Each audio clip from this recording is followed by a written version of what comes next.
आजचे आपले उमेदवार महायुतीचे शिवाजीराव आढळराव पाटील,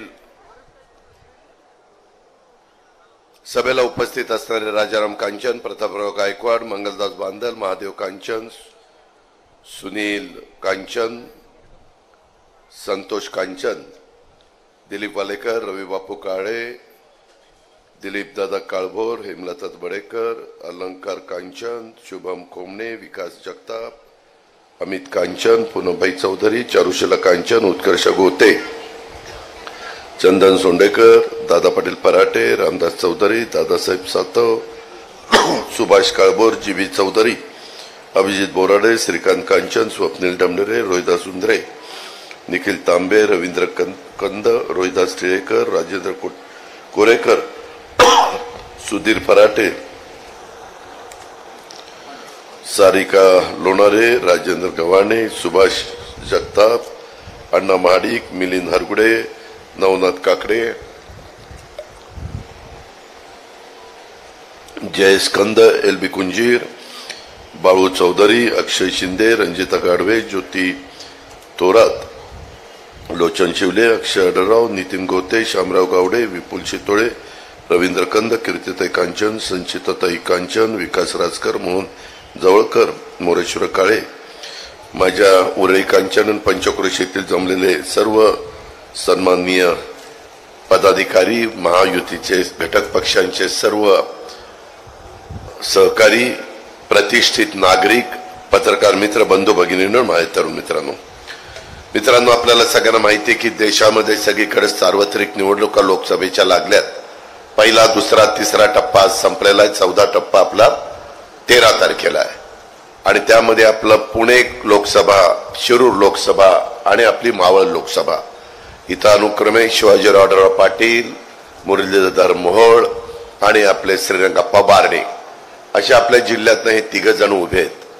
आणि आता मी ठरवलंय की आजपासून ह्या 3 लोकसभा मतदारसंघामध्ये उद्याचं मतदानाचा आधी 48 तास प्रचार बंद होतो, तोपर्यंत थांबायचं. मित्रांनो, अनेकदा मी उरळी कांचनच्या परिसरामध्ये आलोय, अनेक सभा घेतल्यात. तुम्ही पण मला 23 जवळपास 33 वर्ष झाली. तुम्ही मला 91 साली इथनं खासदार म्हणून निवडून दिलं होतं. बारामती लोकसभा मतदारसंघामध्ये हा उरळी कांचनचा सगळा परिसर होता.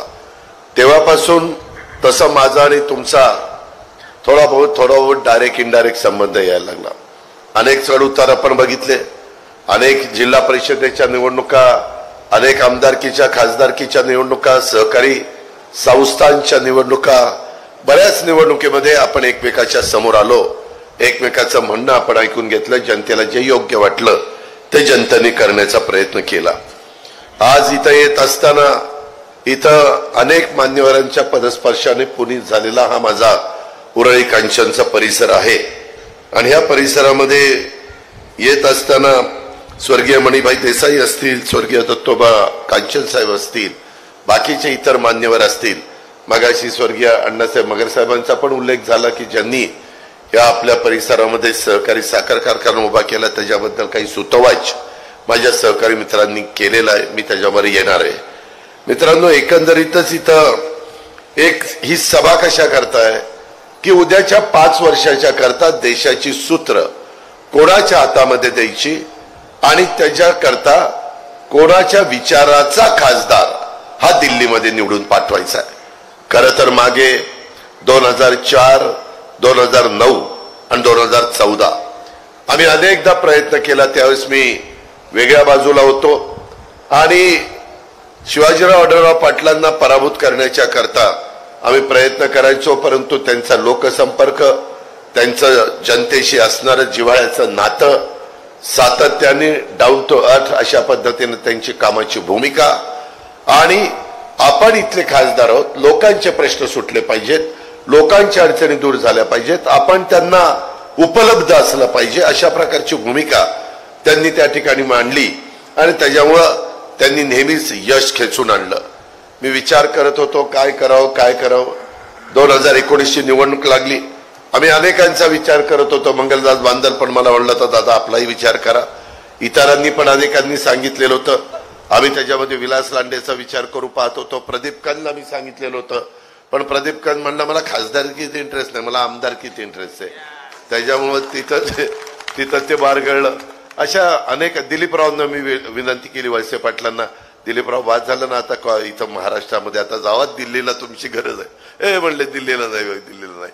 आणि मग काय करावं असाच मुंबईच्या घरी बसलो होतो आणि आपल्या धनंजय मुंडे यांचा विरोधी पक्षाचा बंगला B3 किंवा B4 हा तिथं होता. आणि मी सहज माझे डॉक्टर अमोल कोल्हेंची म्हणजे ओळख होती. मी त्यांना फोन केला, डॉक्टर तुम्ही यावेळेस खासदारकीला उभं राहता का? ते म्हणले दादा माझा काहीच संबंध नाही, मी शिवसेनेमध्ये, असं कसं तुम्ही काही म्हणता? म्हणलं तुम्ही या, आपण तुम्हाला खासदारकीला शिरूर लोकसभा मतदारसंघात उभं करू. आणि तशा पद्धतीने मी बोलवल्या उद्धवजी ठाकरे साहेबांना ती बातमी कळली. उद्धवजींचे सारखे फोन यायला लागले त्यांच्या फोनवर. मी ते बघितलं, उद्धवजी ठाकरे, त्यांचा फोन घेतला आणि माझ्या खिशात ठेवला. म्हणलं ते गप्पा आता तुम्ही. मस्तपैकी आम्ही आमच्या घरी जेवलो आणि धनंजयला सांगितलं 4 वाजता प्रेस लाव. आणि मी प्रेसला घेऊन गेलो आणि तिथं जाहीर केलं डॉक्टर अमोल कोल्हे हे राष्ट्रवादी काँग्रेस पक्षाचे शिरूर लोकसभा मतदारसंघाचे उमेदवार. त्यांनी सांगितलं का मी फक्त प्रचार करणार, बाकीचं जे काही कार्यकर्ते जे काय असेल ते सगळं तुम्ही बघायचं. हा म्हणलं आम्ही आमचं दिलीपराव सगळे आम्ही बघू, तुम्ही काय काळजी करू नका, तुम्ही फक्त प्रचाराला वेळ द्यायचा, आपण जीवाचं रान करू. आणि त्यावेळेस खरं तर तुम्हाला सगळ्यांना माहिती आहे की आपल्या महिला वर्ग मोठ्या प्रमाणावर मराठी मालिका बघत असतं किंवा हिंदी पण मालिका. म्हणजे एक वेळ नवऱ्याला जेवायला घालायला उशीर करतील पण मालिका सोडणार नाही. थांब रे तू, थांब जरा, थांबा ना, रोजच आहे तुमच्या जेवणाचं, जरा बघते ना मी, चालली ना आजची सिरियल, मला बघायला नको का? मग माझं जमलिंग होतं की काल काय झालं आज काय सांगितलं. तर जेव्हा आम्ही पण गप्पा बसतो, बाबा तू बघ नंतर जेवायला घाल, पण घाल जेवायला. मित्रांनो गमतीचा भाग जाऊ द्या, परंतु त्यावेळेस छत्रपती संभाजीराजांची भूमिका फार गाजलेली. आपल्याला आज छत्रपती संभाजी महाराजांचा इतिहास आपल्या समोर आला की एक शौर्य योद्धा कसा असू शकतो, एक राजा, एकही त्या ठिकाणी युद्ध न हरलेला. परवा असंच झालं, तिथं भूमिपूजन करताना त्या युद्धाच्या ऐवजी इलेक्शन निवडणूक न हरलेला झालं. ब्रेकिंग न्यूज, अजित पवार युद्ध विसरलेले, निवडणूक डोळ्यासमोर आली. त्याच्यामुळे युद्ध न हरलेला अशा पद्धतीचं हा आपला राजा. आणि माझ्या खूप दिवस मनामध्ये होतं की या राजाचं असं का स्मारक करायचं की आपल्याला पण अभिमान वाटला पाहिजे. त्यांच्या नावाला साजेसं स्मारक वडूला आणि तुळापूरला त्या बाबतीमध्ये करायचं. आणि मी त्याचा बराच प्रयत्न करून आता एकनाथराव शिंदे, देवेंद्रजी, मी आणि आमचे बाकीचे सगळे महायुतीचे सन्माननीय सहकारी यांनी तिथं भूमिपूजन केलं. पण फार सुंदर प्लॅन केलेला आहे. तुम्हाला तो पाहिल्यानंतर तुम्ही पण म्हणाल की खरंच स्मारक केलं तर छत्रपतींच्या नावाला साजेसं संभाजीराजांचं स्मारक झालं. पुढच्याही पिढीला शेकडो वर्ष त्यांचा इतिहास, हजारो वर्ष त्यांचा इतिहास समजला पाहिजे, अशा प्रकारची आम्हा लोकांची भूमिका. हे सगळं करत असताना ती भूमिका गाजली. आपल्या इथं काय होतं, आपल्या इथं लोकांनी एखादा चित्रपट बघितला, एखादी मालिका बघितली तर लोक त्या व्यक्तीला त्या मालिकेतनच बघायला लागतात. मला आठवतंय तिथं रामायण महाभारत आलं आणि त्यावेळेस ती सीता, राम आणि लक्ष्मणाचं ज्यांनी काम केलं, लोक ते जातील तिथं पाया पडायचे. सीताबाई आली, राम आले आणि नंतर ते निवडणुकीला उभं राहिले, तिघही निवडून आले भरपूर मतांनी. म्हणजे एवढे लोक त्याच्यात इन्व्हॉल्व होतात. त्याचा फायदा निश्चितपणे मागच्या वेळी शिवाजीराव आढळरावांचं काम चांगलं असताना पण रावण पण निवडून आला होता. आणि हे कोण सांगतोय? मंगलदास बादल सांगतोय. म्हणजे लक्षात ठेवलंय बारकाईनं. तर मित्रांनो, नाही पण त्याचा खरंच अभ्यास आहे. तुम्ही मागाशी बघितले वेगवेगळे अभंग, अमुक तमुक, ते आपल्या म्हणजे माझ्या तर डोक्यावरून जातं. मी म्हणतो कुठलं याचा पहिलवान गडीन कसं ह्याच्या डोक्यात एवढं राहतं. हा, गोविंदा विरुद्ध राम नाईक इतके एकतर्फी निवडून येणारी व्यक्ती. तो मतदारसंघ 100% भाजपचा, 100%. काँग्रेसने डोकं चालवलं, कोण इथं करावं त्यांनी काढलं गोविंदाला. बरं, गोविंदाचा त्यावेळेस चित्रपट हे गाजलेले, लोक गोविंदाला बघितल्यानंतर हेच शेकाळायचे, हेच शिट्ट्या मारायचे, गोविंदा गोविंदा. आणि गोविंदा पण का त्याच्यात ते पण निवडून आले. आणि मला एकदा आठवतंय, अमिताभ बच्चनला बहुगुणाच्या विरोधात उभं केलं होतं. हेमवती नंदन बहुगुण फार मोठी व्यक्ती होती उत्तर प्रदेशची, पण त्यावेळेस काँग्रेसला त्यांचा पराभव करायचा होता आणि त्यांनी अमिताभनी 5 वर्ष पूर्ण केली जाईल, नंतर राजीनामा मध्येच दिला आणि ते निघून गेले. सांगायचं तात्पर्य, हे लोक आहे ना, हे सेलिब्रिटी असतात. यांना लोकांच्या बाकीच्या प्रश्नाशी फार घेणं देणं पडलेलं नसतं.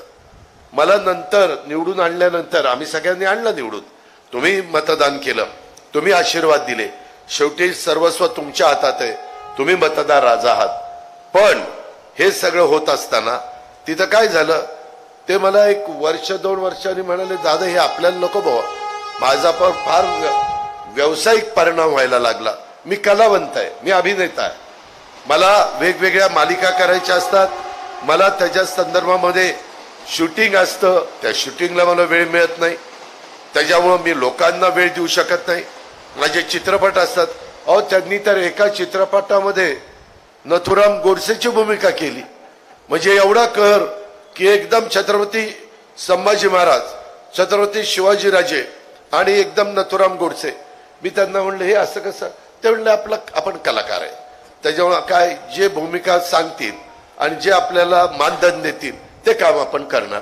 अरे पण म्हणलं, जरा तरी जसं काही अभिनेते खराब ऍडव्हर्टाईज करायला तयार होत नाही. समजा काही जे एखादं तरुण तरुणींना व्यसन लागणारी गोष्ट असेल तर ते नाही तयार होत. ते म्हणतात, ते नाही, माझ्या बुद्धीला पटत नाही, मी जरी पैसे मला मिळणार असतील तर ती जाहिरात मी करणार नाही. मी काहीतरी माझ्या समाजाचं जनतेशी बांधिलकी आहे, त्याच्यामुळे मी ते करणार नाही. असे पण उदाहरण आहेत. आणि काही काही पैसे करता कुणाच्या जाऊन लग्नात नसतील, कुणाला वाढायला बसतील, काही करतील, फक्त त्यांना पैसा पाहिजे असतो. आणि ते तेवढा पैसा मिळाला की कुणाच्याही वरातीत नाचत बसतात, काही म्हणजे ते जे सांगितलं ते करत असतात. नाहीतर म्हणतील अजित पवारांनी कलाकारांचा अपमान केला. तसं नाही, कलाकार तर दिग्गज आहेत, त्यांच्याबद्दल आम्हाला आदरच आहे. सांगायचं तात्पर्य, त्यांना मी नंतर एवढं समजावून सांगितलं, डॉक्टर कोल्हे थांबा, असं करू नका, तुम्ही राजीनामा देऊ नका, फार माझी अडचण होईल.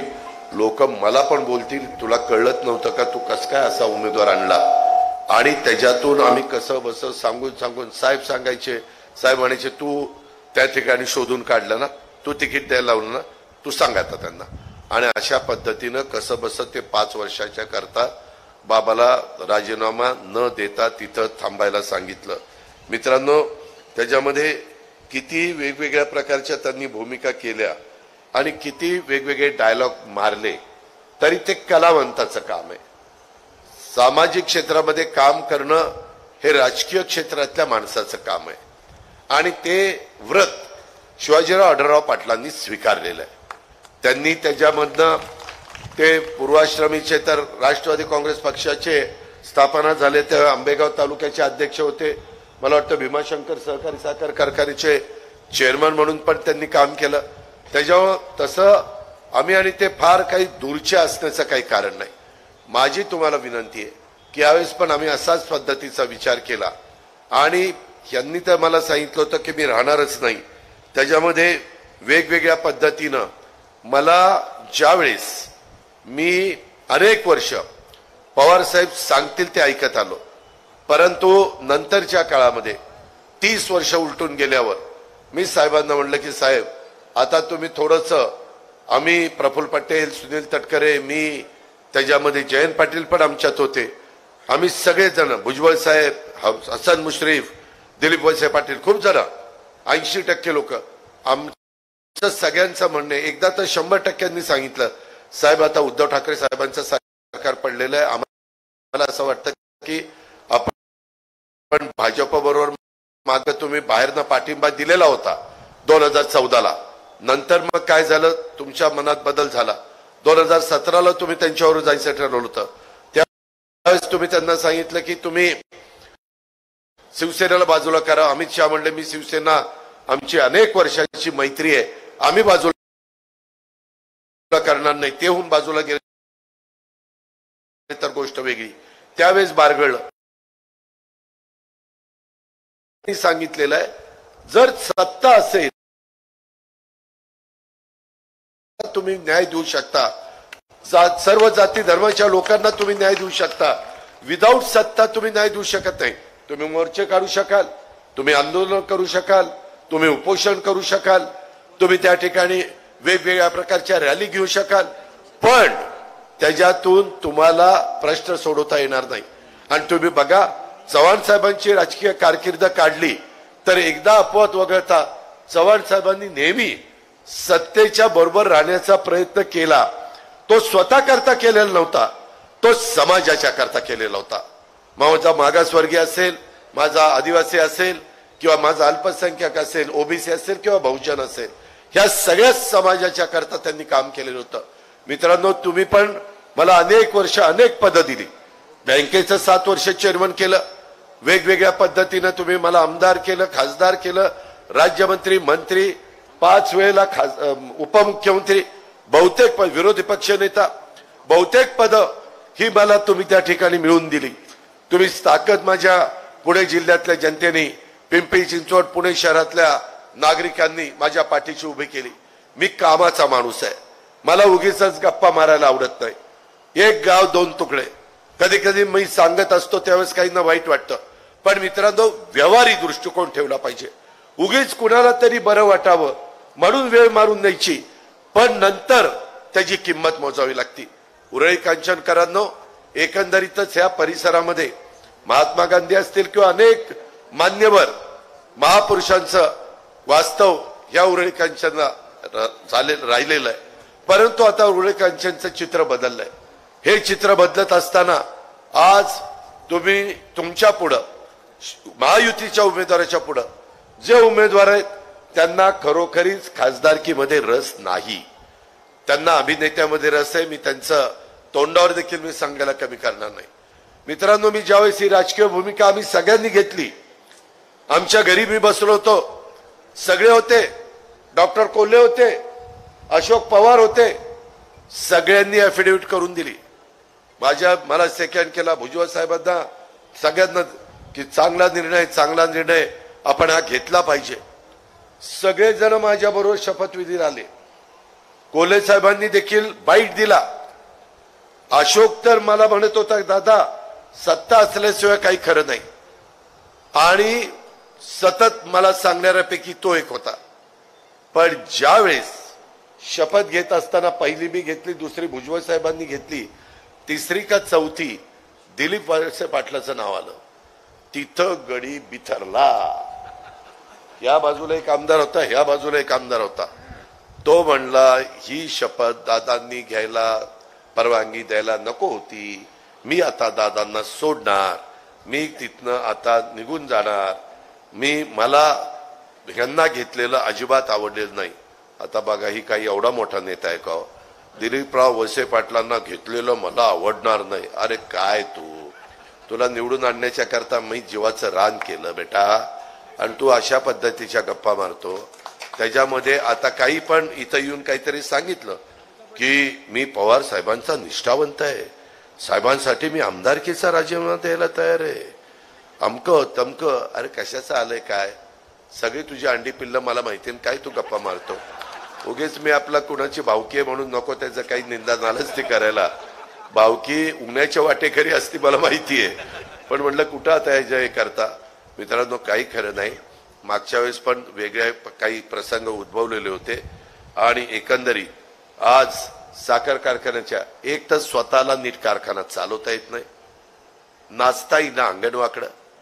त्याच्यामध्ये आता कारखाना बंद पडला, दादांनी बंद पाडला. अरे दादाचा काय उद्योग आहे का कारखाने बंद पाडणं? उलट माझ्यासारख्यांनी अनेक कारखाने, राहुल कुल्ला विचारा, त्यांचाही कारखाना अडचणीत होता. आम्ही सगळेजण बसलो आणि त्याच्यातनं एक त्यांनी उद्योगपती परराज्यातनं आणला, मिराणी का काहीतरी त्याचं नाव आहे, निराणी, आणि त्याला ते आता टायप केलेलं आहे. त्या देवेंद्रजी होते, मी होतो, राहुल होते, आणि ते सगळेजण होते. आज तो कारखाना चाललाय की नाही? आता मी तर तसा भाग घेतलेला नसताना थेऊर कारखाना बंद पडला. तो कशामुळे बंद पडला, काय पडला तो मला माहितीये. त्याच्यानंतर अनेक निवडणुका इथं यायचं, मला निवडून द्या, मी थेऊर सहकारी साखर कारखाना चालू करून दाखवेन. असं कितीतरी निवडणुकीत कितीतरी लोकांनी सांगितलं, पण कुणाच्या वडिलांना देखील तो कारखाना चालवता आला नाही. मित्रांनो, ही आपली एकंदरीत परिस्थिती. परंतु मधल्या काळामध्ये सुभाष जगताप, आमचे मोरेश्वर काळे आणि नवनिर्वाचित संचालक बोर्ड आलं, बाकीचे पण सहकारी होते. मला केव्हाही कुठल्याही शेतकऱ्याच्या एखाद्या कामाला, एखाद्या संस्थेला मदत करणं हा माझा मनुष्य स्वभाव आहे. मी लगेच 2-4 फोन लावले, साखर आयुक्ताला लावला, साखर VSI ला लावला, MSC बँकेच्या चेअरमनला लावला, फाट फोन लावून की आता जरी आचारसंहिता असली तरी तुम्ही तुमचं ती पाहणी करा. आम्ही ह्याच्यातनं मोकळं झालो की आम्हाला सगळ्यांना त्याच्यात लक्ष घालायचं आहे.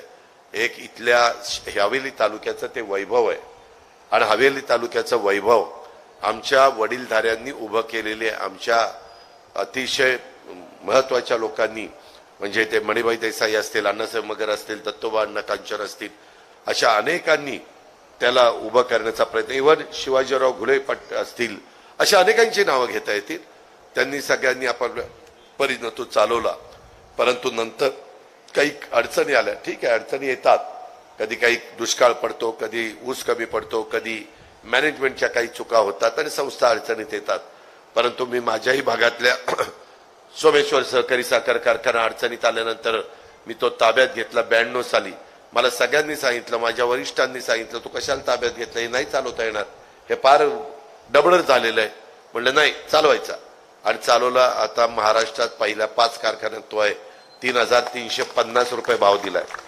FRP तर दिलीच, आणि काहीतरी काल परवा पुन्हा 100 रुपयाचा हप्ता दिला, आणि अजून पुढे दिवाळीला पण देणार आहे. कारखाना चालवायचा तर एकदम खणखणीत नाणं चाललं पाहिजे. आता ह्याही बाबतीमध्ये सुदैवाने मी अर्थमंत्री आहे. एकनाथराव शिंदे आणि देवेंद्र फडणवीस हे आमच्या महायुतीतले घटक आहेत, प्रमुख आहेत. त्यांना एखादी गोष्ट सांगितलं तर तेही सकारात्मक असतात. त्याच्यामध्ये अर्थमंत्र्याची जबाबदारी महत्वाची असते, कारण गॅरंटी द्यायची असते. सहकार खातं आपल्याकडेच आहे, दिलीप वळसे पाटलांच्याकडे, म्हणजे राष्ट्रवादीकडेच आहे. मी दिलीपरावांना किंवा मी पण सहकार अनेक वर्ष संस्था चालवलेल्या आहेत. ह्या सगळ्यांना घेऊन, आणि NCDC ते आहे अमित शहा त्याचे प्रमुख, त्यांच्याकडे सहकार खातं आहे NCDC, तो त्या विभाग त्यांच्याकडे. मी त्यांनाही सांगू शकतो, तुम्ही बघितलंय आता आम्ही ही भूमिका घेतल्यावर आमची पण मोठ्या मोठ्या लोकांच्या ओळखी झाल्यात, मोदी साहेबांच्या झाल्यात, गप्पा मारत बसलो होतो की नाही परवा, अमित भाईंच्या झाल्यात, अडाणीच्या झाल्यात, अंबानीच्या झाल्यात. मित्रांनो, आपण जर त्या क्षेत्रामध्ये उतरलो तर आपोआप ओळखी होतात. संबंध कसे डेव्हलप करायचे ते आपल्या हातामध्ये असतं. आणि त्या प्रकारे तुम्ही अनेक वर्ष मला साथ दिलेली असल्यामुळं आणि त्या पद्धतीनं मी पुढे जातोय, आणि ह्यामुळं ह्या सगळ्या ओळखी आहेत. ह्या सगळ्याचा फायदा आपल्याला आपला थेऊर कारखाना सुरू करण्याच्या करता होऊ शकतो. फक्त संचालक बोर्डाने स्वतःचे डबे येऊन तिथं खायचे. बरोबर आहे, त्याला इलाज नाही. तुम्ही उभा राहिला, निवडून आला ना, स्वतःचे डबे आणायचे, तिथं खायचे, आणि तिथं आम्ही सांगू तशी कामं करायची. हे टेंडर ह्यालाच दिलं पाहिजे, हे नाकारलं पाहिजे, कुणाचं ऐकणार नाही. त्याच्यामध्ये जो लोएस्ट आणि चांगला कंपनी असेल, चांगले, त्याच पद्धतीनं ते होईल. ह्याच्यातल्या बहुतेकांनी माझ्याबरोबर काम केलेलं आहे, त्याच्यामुळे मला त्यांना बरोबर घेऊन जाणं काही अवघड नाही. आणि मी तुम्हाला सांगतो, ह्याच्यातून तुम्हालाही विश्वासामध्ये घेऊन त्या संदर्भात एक करावं लागेल. ऊसाचं क्षेत्र पण वाढलं पाहिजे, परंतु आपला शेतकरी बहादर आहे. उद्याच्याला त्याला एकदा भाव मिळायला लागला आणि त्याचा ऊस वेळेत जायला लागला आणि त्याला समाधान मिळालं तर तो ऊस लावायला मागं पुढं बघत नाही. हा माझ्या शेतकऱ्याचा, हा माझ्या बळीराजाचा मला आजपर्यंतचा अनुभव आहे. त्यामुळे तुम्ही त्याबद्दल काही काळजी करू नका. आपण त्याच्यामध्ये व्यवस्थितपणे पुढे जाऊ, ही पण खात्री मी आपल्याला सगळ्यांना देऊ इच्छितो. मित्रांनो, दुसरं इथं मला एकाने सांगितलं की दादा आता दिलीपराव काळभोर इथं बसलेत, मार्केट कमिटीचे बाकीचे पण माझे सहकारी इथं आहेत, वेगवेगळ्या भागामध्ये उपबाजार सुरू करणं गरजेचं आहे. आता मोशीला आपण केला, इकडं हडपसरच्या ठिकाणी केला, काहींचं म्हणणं पेरणं आपल्या सरकारी गायरानाच्या जमिनी ह्या कामाला देता येतात. दिलीपराव तुम्ही 2-4 दिवस बसा, माझं हे तारीख म्हणजे 13 तारीख होईपर्यंत, माझ्या मते 13 तारखेच्या नंतर थोडंसं पश्चिम महाराष्ट्रातली आचारसंहिता शिथिल करण्याची शक्यता नाकारता येत नाही. कारण 20 तारखेला तर महाराष्ट्रातले सगळे मतदान संपतंय आणि नंतर फक्त 2 टप्प्यामध्ये 6वा आणि 7वा टप्पा देशामध्ये आचारसंहिता का असते की आम्ही आमच्या पदाचा गैरवापर करून लोकांना प्रलोभन दाखवू नये, लोकांची मतं घेऊ नये म्हणून. तर दिलीपराव त्यामध्ये काय करायचं कसं करायचं तुम्ही सगळेजण ठरवा आणि त्या प्रकारे करू. मित्रांनो आज आपण 7 तारखेला आहे, उद्या 8 तारीख 8 मेला आपले उमेदवार शिवाजीराव आढळराव पाटलांचा वाढदिवस आहे आणि प्रदीपदादा कंद यांचाही वाढदिवस आहे.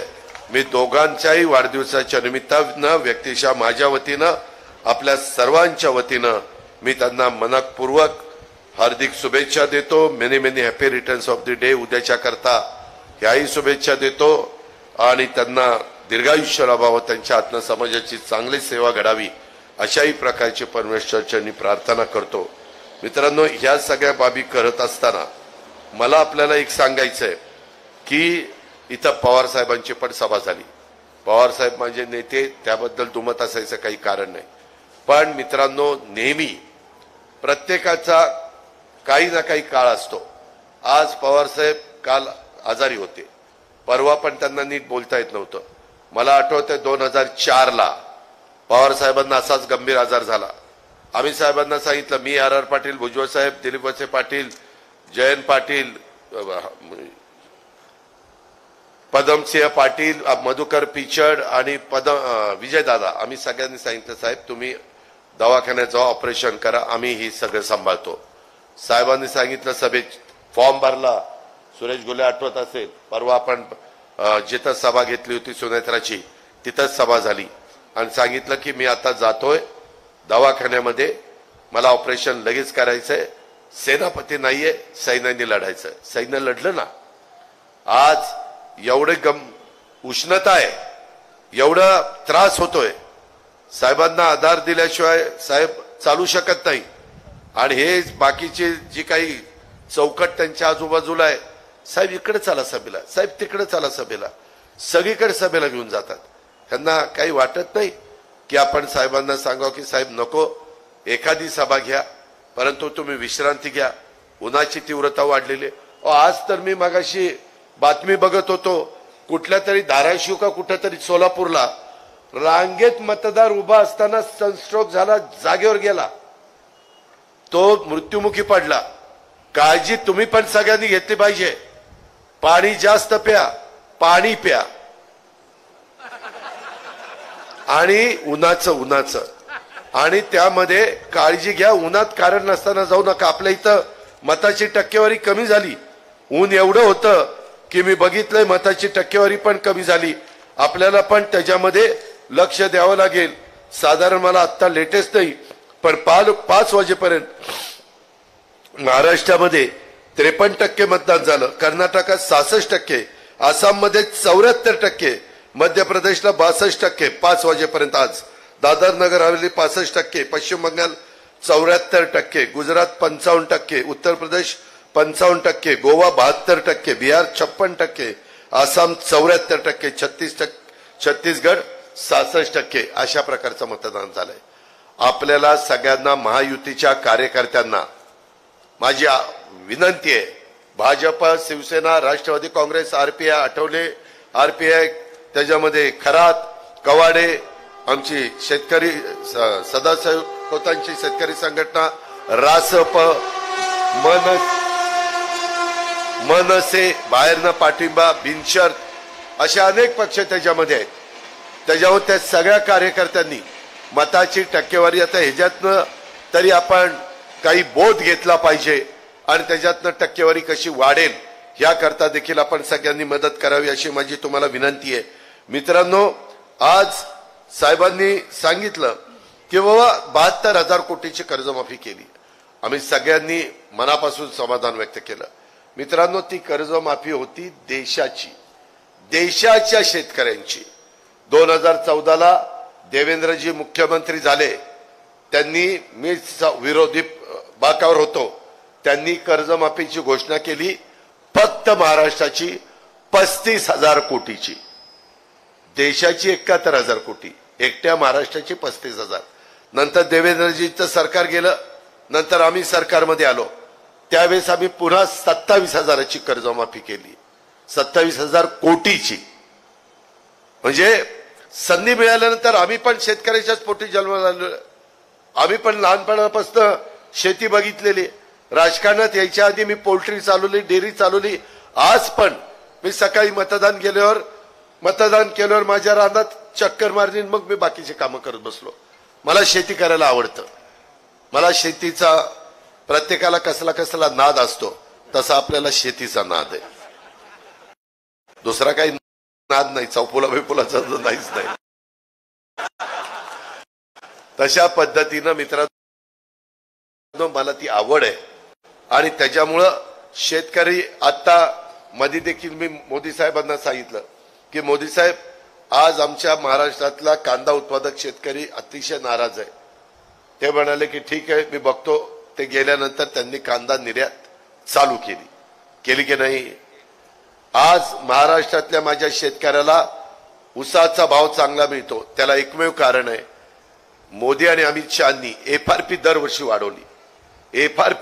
वाढवली। आणि आम्हाला त्यांनी काय सांगितलं, बंधन आहे, देशामध्ये 31 रुपयाच्या आत कुणीही साखर विकायची नाही। सुरेशराव, अशा प्रकारचं बंधन पूर्वी कधी नव्हतं। दादा पाटील, आपण पण ह्या क्षेत्रामध्ये वावरलेला आहात। आम्ही साखर 17, 18, 19 विकलीये। व्यापारी यायचे 19, का तर भाव पडलेले असायचे। आता व्यापाऱ्यांना पण बंधन आहे, त्याचा मिनिमम दर 31 रुपये राहील, त्याच्यावरच तुम्ही घ्या। आज साखर चालली 3500, 3600, 3700 नी, त्याच्यामुळे माझ्या शेतकऱ्यांना भाव मिळतो। त्याच्यावर इन्कम टॅक्स लागला होता, मुद्दलन व्याज होतं, मुद्दल 10,000 कोटी, व्याज 15,000 कोटी, 25,000 कोटी, 25 वर्ष आम्ही हेलपाटे मारत होतो।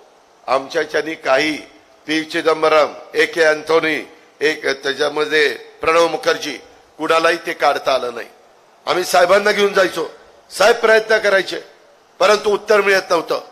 आता मात्र राधाकृष्ण विखे पाटील, देवेंद्रजी, हर्षवर्धन पाटील असे काही मंडळी अमितभाईंकडे गेले। अमितभाईंनी बघितलं, त्यांना प्रश्नाची जाण होती, गुजरातला पण तो प्रश्न होता। त्यांनी सांगितलं मुद्दल पण माफ आणि व्याज पण माफ। कुणाला करता आलं नाही, ते शेतकऱ्यांच्या डोक्यावरची टांगती तलवार काढून टाकली। मित्रांनो, काही कामं आम्ही 1 रुपयामध्ये पीक विमा शेतकऱ्याचा उतरवला की नाही? उतरवला। 0% व्याजाने कर्ज पुरवठा महाराष्ट्रामध्ये मी अर्थमंत्री झाल्यानंतर दिला की नाही? 10 रुपये शेकड्याने लोक नंदीवाले आणि माकडवाल्याकडे जायचे, पैसे उचलायचे। आता 0% व्याजाने वर्षभरात फक्त परतफेड करा, थकवलं तर 12% व्याज। आर्थिक शिस्त लागली पाहिजे। शेवटी आपण सवय कशा लावतो त्या पद्धतीने सवय लागतात, आणि म्हणून या प्रकारे निर्णय राज्य सरकारमध्ये बसलेले असताना आम्ही घेतले। त्याच्या संदर्भामध्ये मध्ये पोलीस पाटील आले, त्यांचं मानधन वाढवलं, अंगणवाडी मधल्या महिला मानधन वाढवलं, आशा वर्कर्स मानधन वाढवलं। आमच्या इथं पूर्वी 600 रुपये संजय गांधी निराधार श्रावण बाळ यांना होते, त्या योजनेमधल्यांना मागे आम्ही 1000 केले, आता 1,500 केले। का तर तो गरीब माणूस आहे, तो जगला पाहिजे। 80 कोटी लोकांना 5 वर्षाच्या करता मोफत अन्नधान्य, घास आहे मोफत। एकही माझा भारतातला माणूस गरीब उपाशी पोटी झोपता कामा नये, अशा प्रकारची भूमिका ही एनडीएच्या सरकारने घेतलेली आहे। त्याकरता त्यांना पाठिंबा द्यायला आमचे शिवाजीराव आढळराव पाटील निघालेले आहेत। मित्रांनो, मी बारामतीमध्ये कालपर्यंत सांगत होतो, तुम्हाला माहिती आहे मी हर्षवर्धन पाटील, राहुल कुल, रमेश थोरात, दत्ता भरणे, विजय शिवतरे एकत्र कशाला आलो? निव्वळ तिथले विकासाचे प्रश्न, पाण्याचा प्रश्न सोडवण्याच्या करता ते पाणी पण माझ्या हवेली तालुक्यातनं जातं। आज सगळं वरसगाव पंचायत, खडकवासला, टेमघर सगळं पाणी पुण्याला प्यायला द्यावं लागतंय, द्यायलाच पाहिजे, लोकसंख्या वाढली। पण पाणी कुणाचं कमी झालं? इंदापूर, दौंड, बारामती, पुरंदर, हवेली। काय शेतकऱ्यांनी करावं? पाणी द्यायला नको? मग तुम्ही म्हणा तू काय करणार आहे? आम्ही आता एक कमिटी नेमली होती, मुळशी धरणातलं ते पाणी आहे ते आम्ही टाटाला विनंती करणार, मॅनेजमेंटला सांगणार। ब्रिटिशांच्या काळातलं धरण आहे, आता वीज अनेक पद्धतीने केली जाते, वाऱ्यावर केली जाते वीज, सूर्यावर केली जाते, न्यूक्लिअरवर केली जाते, गॅस मधनं केली जाते, त्याच्यामध्ये अशा थर्मल पॉवर मधनं केली जाते, कोजन बगॅस मधनं केली जाते।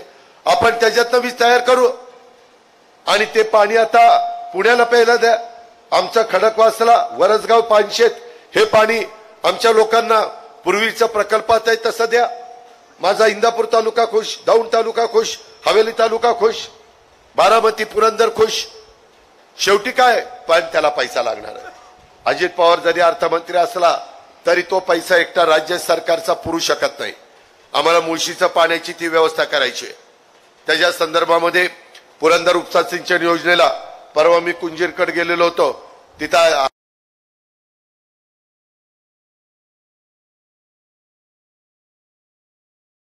यायलाच नको, माझ्या शेतकऱ्याला वीज बिल भरायलाच नको, त्यांनी फक्त पाणीपट्टी भरायची आणि मेंटेनन्स खर्च व्हायचा। जैनाला तेच करणार, सिसायला तेच करणार, माझ्या लाकडी लिंबोडीला तेच करणार, पुरंदरला तेच करणार। अर्थसंकल्पात जाहीर केलंय। नंतर टेंबू, ताकारी, म्हैसार, उरमोडी, विष्णुपुरी पाणीपट्टी ठीक आहे, परंतु विजेचं बिल जास्त आहे, ते कमी करण्याच्या करता आपण निर्णय घेतो का? हे सर्वसामान्यांचं सरकार आहे, शेतकऱ्यांचं सरकार आहे। ह्या पद्धतीनं आम्ही पुढे त्या ठिकाणी चाललेलो आहे। मित्रांनो, एवढ्यावरच आम्ही थांबवलेलो नाहीये। त्याच्यामध्ये इथं मगाशी मला सांगितलं, उरळी कांचन रोजचा वाहतूक कोंडीचा प्रश्न आहे। आपल्याला शिवाजी आढळराव पाटलांना का तिथं दिल्लीत पाठवायचं? राज्याचा पैसा दिलाय, एकनाथराव, अजित पवार आणि देवेंद्र फडणवीस मजबूत आहे, काय काळजी करू नका, परंतु तो राज्याचा आहे, देशाचाही पैसा आला पाहिजे। जसं स्वर्गीय गिरीश बापट साहेबांनी माझ्या नदी सुधार कार्यक्रमाच्या करता काही हजार कोटी रुपये आणले, आमच्या मेट्रोच्या करता त्यांनी 16,000 कोटी रुपये आणले, त्याच्यामध्ये 24/7 पाणी शहरामध्ये सगळं पाणी टाक्या उंच करायच्या होत्या, 2300 कोटी रुपये आणले। टर्मिनल माझा विमानतळाचं चांगलं करायचं होतं, 500 कोटी रुपयाचं टर्मिनल परवा पीएमने ऑनलाईन उद्घाटन केलं, तिथं डिफेन्सची जागा मिळवली। आज रेल्वेचे प्रश्न आहेत। मगाशी मला काहींनी सांगितलं की दादा उरळीकांच्या रेल्वे स्थानकावर गाड्या थांबत नाही। अरे ते थांबण्याच्या करता अंगात पाणी असणारा खासदार पाहिजे ना, त्याच्याकरता शिवाजीराव आढळराव पाटलांच्या घड्याळाच्या चित्राच्या शेजारचं बटन दाबा, शेजारचं, त्याच्यात पण मी शेजारचं सांगतो आता, तिथं घड्याळ त्याच्या शेजारी, तर ते काही म्हटले शेजारी म्हणजे खालचं वरचं। अरे म्हटलं काय रे तुमच्या त्याच्यामध्ये, मग आता काय सांगू, ते घड्याळाचं चिन्ह आहे, त्याच्या पुढचं काही पण काढतात तो, काय म्हणजे काय सुपीक डोक्यातनं काय कल्पना येतील एकेकाच्या। पण घड्याळाच्या पुढचं बटन त्या ठिकाणी दाबा आणि यांना दिल्लीला पाठवा। आपल्याला त्यांना दिल्लीला पाठवून पुणे नाशिक रेल्वे ही आढळराव पाटीलच करू शकतात, डॉक्टर कोल्हेंना करता आली नाही। ते म्हणायचे राव मी विरोधी पक्षाचा आहे, तिथं कुणी माझं ऐकतच नाही। मग ऐकत नाही का तर कशाला गेला तिकडे? ऐकणाऱ्यांच्या बरोबर जायचं होतं ना, मी कसं ऐकणाऱ्यांच्या बरोबर गेलो? कशा करता गेलो? लाल दिव्या करता गेलो नाही, शेवटच्या माणसाकरता गेलो। त्याने काही काम आणलं की आपण करणार झटका।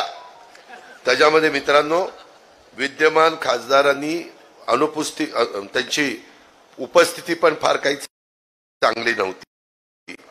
उरळी कांचन मध्ये आणि माझ्या वाघोलीमध्ये वाहतुकीचा प्रश्न आहे। नितीन गडकरींनी काही प्लॅन केलेला आहे, त्याकरता केंद्राच्या विचाराचा खासदार गेला पाहिजे। मी तुमच्या करता एकनाथराव, मी आणि देवेंद्रनी रिंग रोड 170 कोटीचा घेतलेला आहे, पुणे आणि पिंपरी चिंचवड, त्याच्यातनं पण वाहतुकीची बऱ्यापैकी कोंडी सोडायला मदत होणार आहे. हे मी अतिशय आता टेंडर प्रोसिजर झालंय, सगळ्याला मान्यता दिल्या, जमिनी ताब्यात घेतल्यात, जमिनीला पैसे राज्य सरकारने दिलेत. आता 20,000 कोटीचा प्रोजेक्ट आहे, 10 टेंडर काढलेले, 10 भाग केलेले, का तर काम लवकर उरकावं. चांगल्यातल्या चांगल्या कंपन्या L&T असेल, शापूरजी पालनजी असेल, जे लवकर काम करतील त्यांना टेंडर द्यायचा आमचा प्रयत्न आहे. ह्या पद्धतीनं आपल्याला पुढे जायचंय. त्याच्यामुळं ते काम, वाहतुकीची कोंडी आम्ही तुम्हाला सोडून देऊ. राज्य सरकारचा आम्ही प्रयत्न करू, केंद्राचा तुम्ही शिवाजीराव प्रयत्न करतील. मेट्रो, आपल्याला मेट्रो लोक म्हणजे उरळी कांचन पर्यंत आणावं लागेल, तिकडे वाघोली पर्यंत न्यावी लागेल, तिकडे चाकण पर्यंत न्यावी लागेल, तिकडं चांदणी चौकाच्या पुढे न्यावी लागेल, तिकडं आंबेगाव पर्यंत न्यावी लागेल, इकडे सासवड पर्यंत न्यावी लागेल. हा प्लॅन, त्याच्यात 20% राज्याचे, 20% केंद्राचे, 10% कॉर्पोरेशनचे, अशा पद्धतीचा तो प्रोजेक्ट, 50% वित्तीय संस्थांचे. हा प्रोजेक्टला पण आम्ही मान्यता त्या ठिकाणी देण्याच्या करता पावलं उचलू. त्याकरता तुमची सगळ्यांची साथ हवी आहे. तुमचं एकंदरीत राहणं, तुमचं एकंदरीत जगणं सुखकर करण्याच्या दृष्टिकोनातनं ह्या सगळ्या गोष्टी करू. त्याच्यामध्ये पुरंदर उपसा सिंचन योजना, फीडर मंजूर करणं, जागा मिळालेली आहे, कृष्णा खोऱ्याची जागा दिलेली आहे, ते खातं देवेंद्रजींच्याकडे आहे. आचारसंहिता संपल्यानंतर कुंजीर परवा तुम्हाला सांगितलेलं आहे, मला त्यांनी दाखवली ती जागा ह्याच्याजवळ, वळतीच्या जवळ. त्या पद्धतीनं आपण करू. ग्रामीण रुग्णालय मंजूर आहे, जादा निधी लागतोय. निधी देण्याचं तुम्हाला माहिती नसेल, पण तो कोणतरी अजित पवार आहे, त्याच्याकडे अर्थ खातं आहे, त्याला सांगू आपण निधी जास्त दे.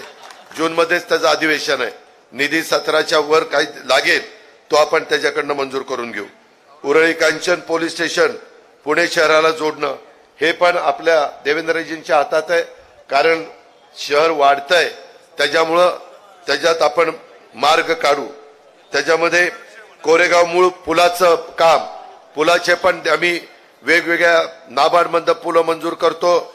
त्याच्यामध्ये राज्य सरकार पुलं मंजूर करतं. परवा मागेच मी आचारसंहिता लागायच्या आधी 382 कोटीचा पूल का 87 कोटीचा पूल करमाळा आणि आपला इंदापूरचा मी मंजूर करून दिला. काम टेंडर पण निघालं. रिंग रोडचं मी सांगितलं. अशा अरे ते सगळं झालं रे. ते सारखे शिवाजीराव म्हणतात वेळ झाली, वेळ झाली, वेळ झाली, वेळ. ते काय आपल्याला वेळ कळत नाही, पण ते उमेदवाराला फार वाटत असतं आपली पुढची सभा वेळेत व्हावी, सगळं उरकावं वगैरे वगैरे. त्याच्यामुळं मित्रांनो, उरळी कांचनकरांनो, माझा शब्द आहे, तुमचे हे आता मी सांगितलेली कामं हा अजित पवार तुम्हाला करून देईल. तुम्ही फक्त उद्याच्या 13 तारखेला कुठल्याही खोट्या नाट्या प्रचाराला, जातीपातीचा, नात्या गोत्याचा विचार न करता आपण घड्याळाच्या समोरील बटन दाबण्याचं काम करावं आणि शिवाजीराव आढळराव पाटलांना प्रचंड बहुमताने विजय करावं, हीच विनंती करतो आणि थांबतो.